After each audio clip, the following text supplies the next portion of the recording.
हम पढ़ रहे हैं निश्चित समाकलन के अनुप्रयोग, जिसके अंतर्गत हम पढ़ चुके हैं दो वक्रों के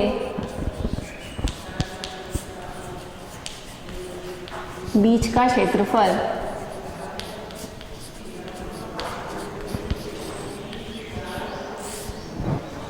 निश्चित समाकलन x की कोटियों a से b के मध्य y1 माइनस y2 dx से दिया जाता है।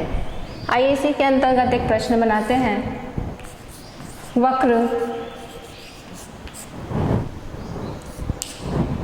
दो वक्रों y² बराबर 9x तथा x² बराबर 9y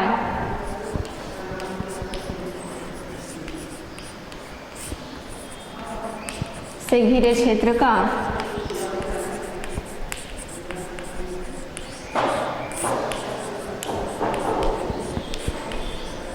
क्षेत्रफल ज्ञात कीजिए।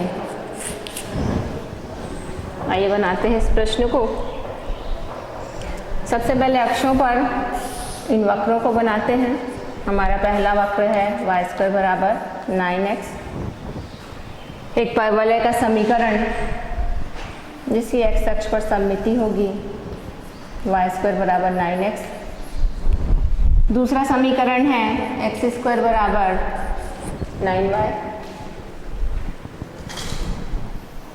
जिसे हम बनाते हैं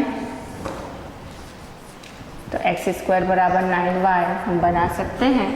y अक्ष पर इसकी सममिति होगी और हम इसे दो अक्षों के बीच, इन दोनों वक्रों के बीच का क्षेत्रफल हम ज्ञात करते हैं। x की कोटियों को ज्ञात करते हैं तो उभयनिष्ठ बिंदु हमें ज्ञात करना पड़ेगा। आइए ज्ञात करते हैं उभयनिष्ठ बिंदुओं को।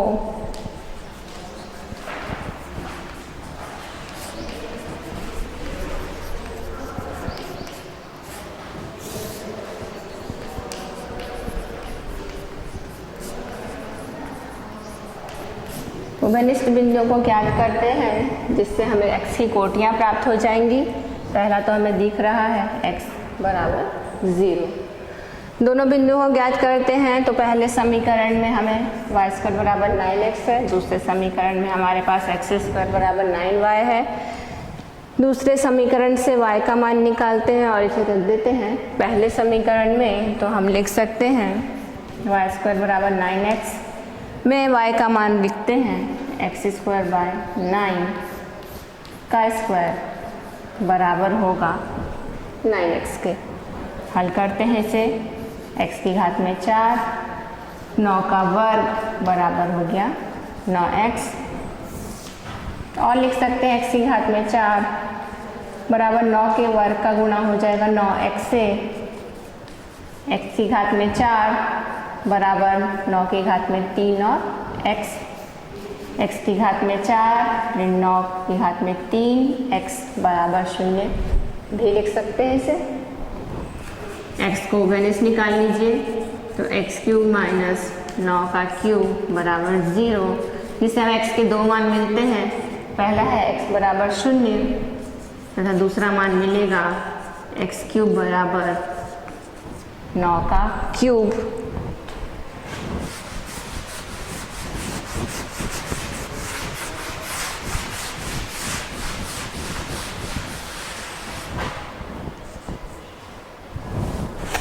अतः x के दो मान हैं 0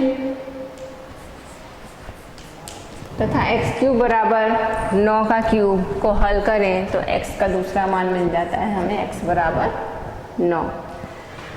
तो x की कोटियां हैं 0 से 9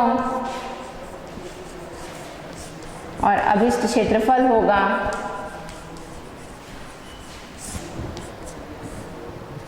x के मान 0 से 9 के बीच y1 माइनस y2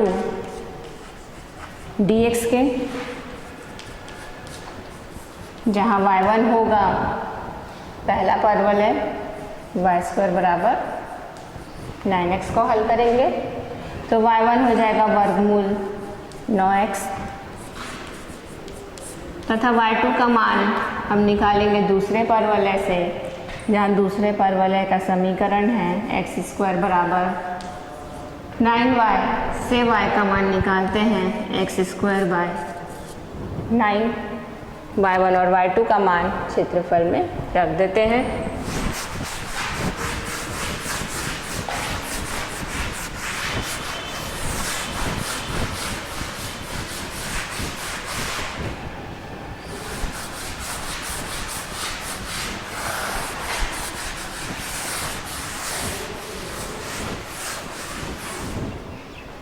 y1 और y2 का मान रखने पर अभिष्ट क्षेत्रफल बराबर हमें मिलेगा इंटीग्रेशन 0 से 9। y1 है हमारा वर्गमूल 9x माइनस x² बाय 9 और dx। समाकलन करते हैं। वर्गमूल 9 हो गया 3, वर्गमूल x ऋण x² बटे 9 का समाकलन। वर्गमूल x घात में 1/2 लिखिए x की, और समाकलन करते हैं तो घात में 1/2 धन 1 बटे 1/2 धन 1 ऋण x के वर्ग का समाकलन 1/9 और यह हो जाएगा x³ बाय 3, जिसका समाकलन करेंगे हम 0 से 9 के बीच।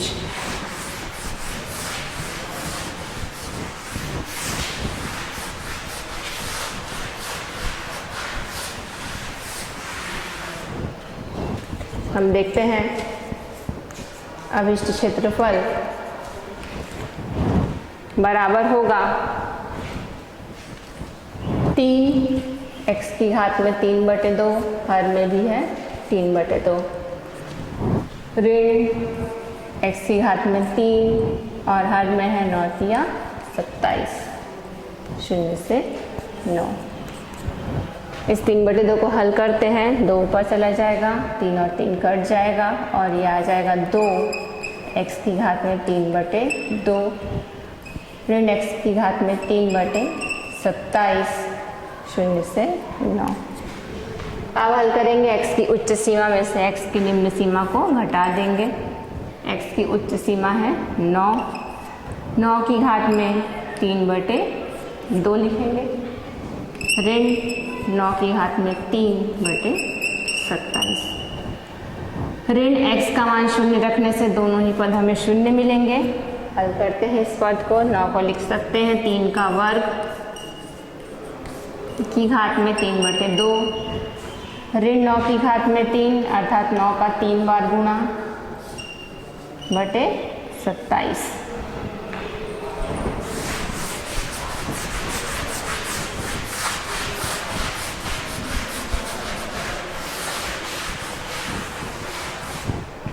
हल करते हैं, यह आ जाएगा 2, 3 का वर्ग 2 कट जाएगा, 3 की घात में 3, 3 का 3 बार गुणा ऋण 27 को 9 से काट देते हैं, 9 किया 27 और 3 से इस 9 को काट देते हैं तो 3, 9 और 3 का गुणा कर देंगे तो ये है 27। 2, 3 का 3 बार गुणा 27 ऋण 27, 27 और 2 का गुणा कर देते हैं तो 54 और 54 में से 27 घट जाएगा तो इसका उत्तर आएगा 27 वर्ग इकाई। तो यह है दो परवलयों के बीच का क्षेत्रफल। आइए देखते हैं अगला प्रश्न।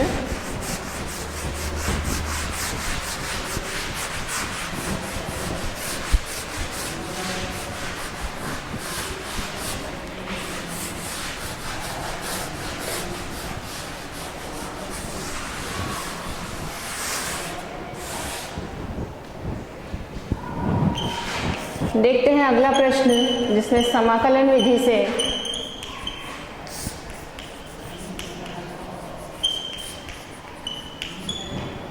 रेखाओं mod x plus mod y बराबर a से घिरे क्षेत्र का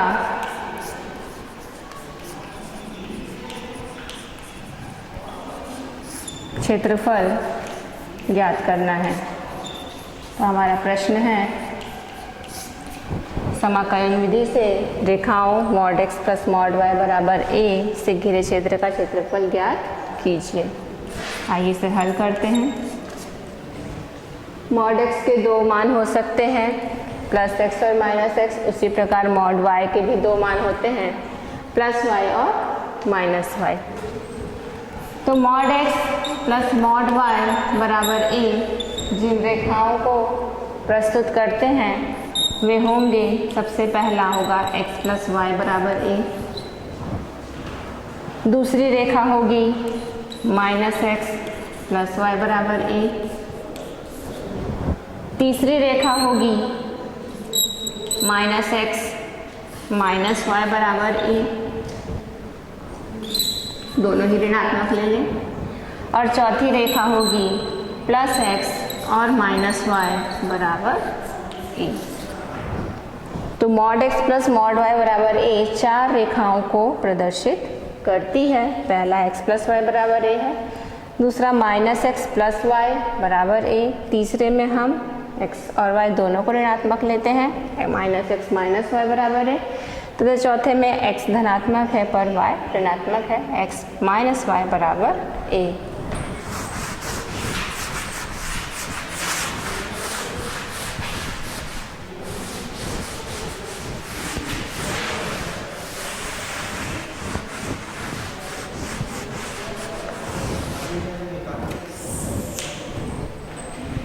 इन रेखाओं को हम इस प्रकार भी लिख सकते हैं, x by a plus y by a बराबर a।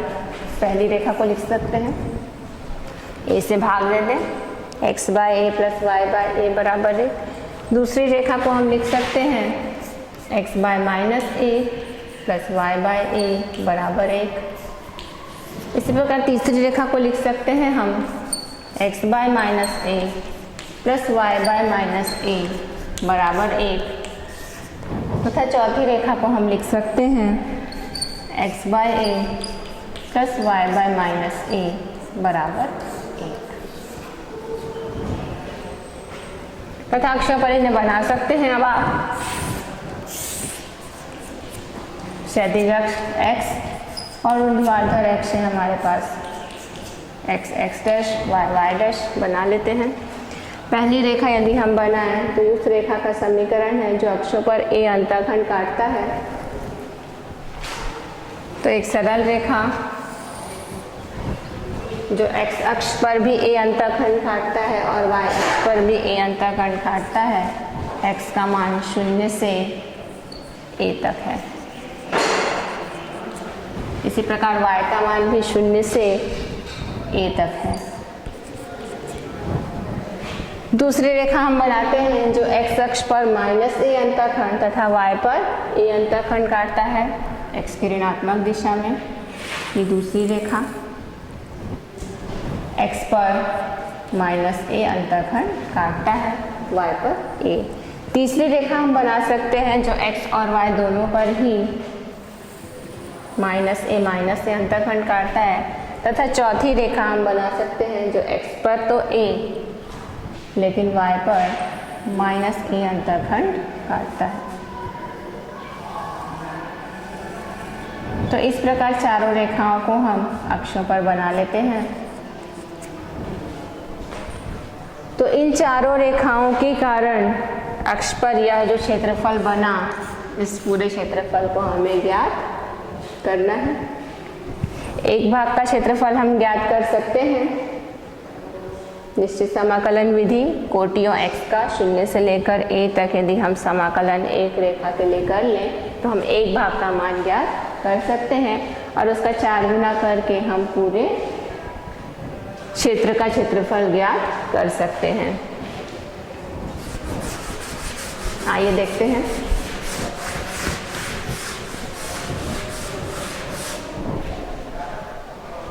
तो इन रेखाओं को बनाने के बाद आप रेखाओं के साथ लिख सकते हैं कि कौन सी रेखा कौन सी है।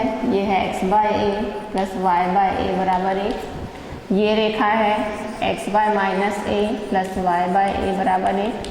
तीसरी रेखा है x by minus A plus Y by minus A बराबर 1। और ये चौथी रेखा है x by A plus Y by minus A बराबर 1। इन चारों रेखाओं के बीच का क्षेत्रफल ज्ञात करना है। आइए ज्ञात करते हैं एक भाग का क्षेत्रफल। तो हम जानते हैं एक भाग का क्षेत्रफल हम ज्ञात कर सकते हैं इंटीग्रेशन y dx से, जहाँ x वेरी होगा 0 से लेकर a तक। x की कोटियाँ होंगी 0 से लेकर a तक। अतः अभिष्ट क्षेत्रफल होगा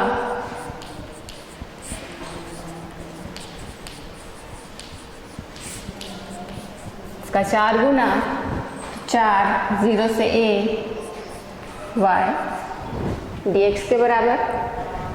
y का मान हम निकालेंगे पहली सरल रेखा के समीकरण x प्लस वाई बराबर a से y का मान हम लिख सकते हैं a माइनस x। तो अब इस क्षेत्रफल हो जाएगा 4 0 से a, y का मान पहले समीकरण से हम लिखेंगे a माइनस x dx।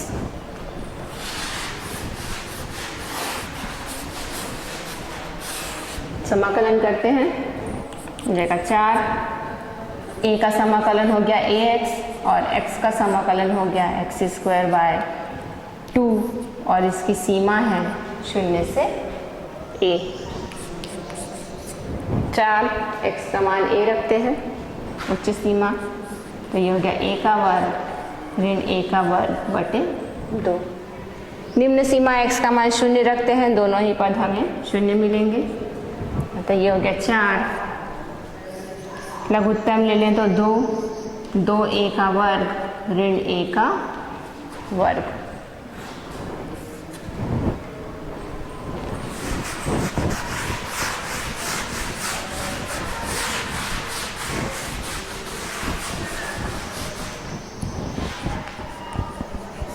अतः अभिष्ट क्षेत्रफल बराबर हमें मिलता है 2 से 4 कट जाएगा 2 और 2a स्क्वायर में से a स्क्वायर घट जाएगा तो a का वर्ग इकाई। और यही इस प्रश्न का उत्तर।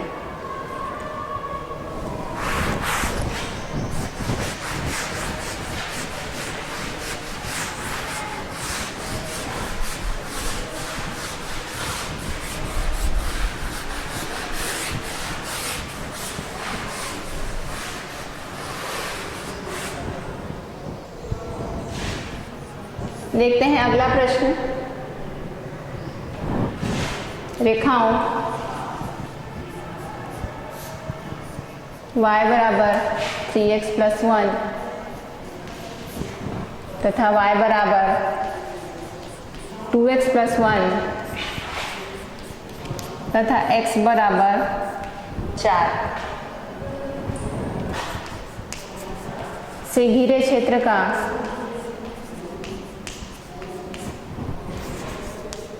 क्षेत्रफल ज्ञात कीजिए।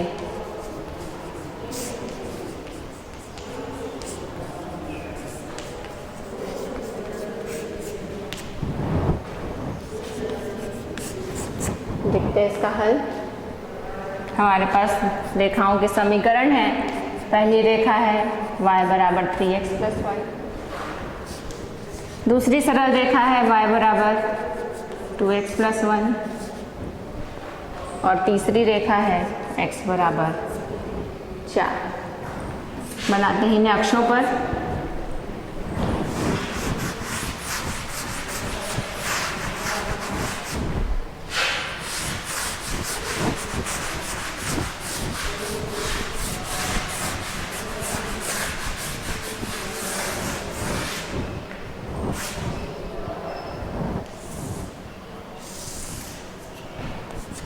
अक्ष बना लीजिए, क्षैतिज अक्ष एक्स एक्स डैश और ऊर्ध्वाधर में वाई वाई डैश, ये है मूल बिंदु।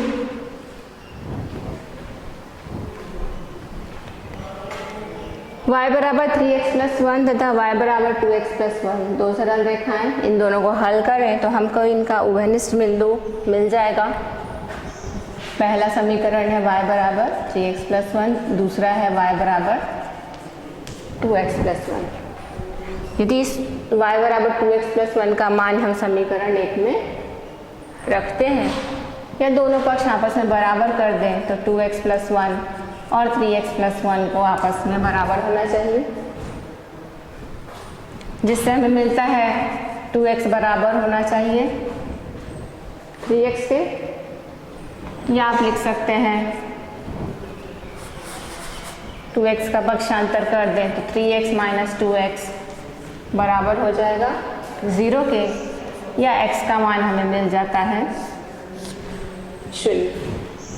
अतः दोनों रेखाएं x बराबर 0 पर एक दूसरे को प्रतिच्छेद करती हैं। पहली रेखा आप बना लीजिए, x बराबर y बराबर 3x प्लस 1। तो दूसरी रेखा भी 0 से होकर गुजरेगी और यह है, मान लेते हैं y बराबर 2x प्लस 1। x का पहला बिंदु हमें मिल जाता है x बराबर 0।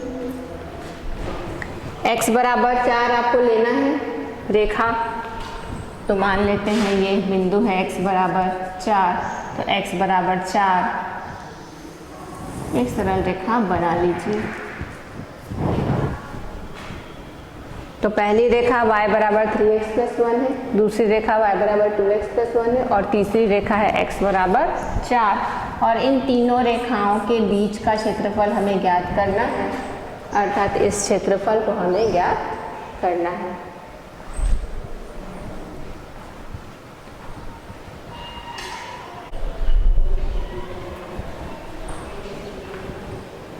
तो x की कोटियां हैं हमारे पास 0 से लेकर 4 तक, और इस अभिष्ट क्षेत्रफल को हम ज्ञात करेंगे। अब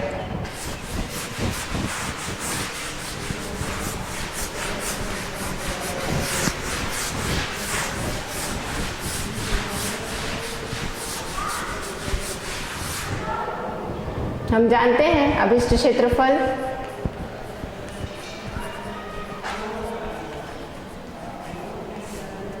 दिया जाता है इंटीग्रेशन x की कोटियां 0 से लेकर हैं 4 तक y1 माइनस y2 dx से, जहाँ y1 है पहली रेखा का समीकरण, तो इंटीग्रेशन x का मान लिखते हैं 0 से 4।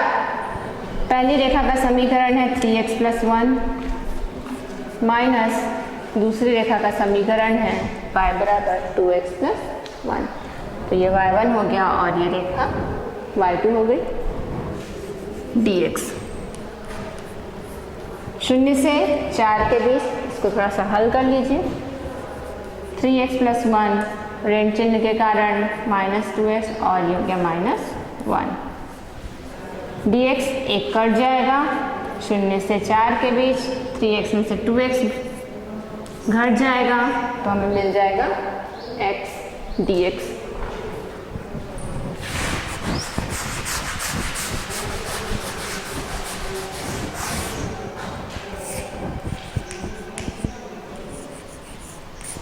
अतः अभिष्ट क्षेत्रफल बराबर होगा x का हम कर देते हैं समाकलन, जो कि होगा x स्क्वायर बाय 2 और इसकी कोटियां हैं 0 से 4, 4 का वर्ग बटे 2 और x का मान 0 रखने से 0, यह आ जाएगा 4 का वर्ग 16 बटे 2, जो कि होगा 8 वर्ग इकाई। अतः दोनों सरल रेखाओं और तीसरा x बराबर 4 तीसरी सरल रेखा के बीच का क्षेत्रफल आएगा 8 वर्ग इकाई होगा।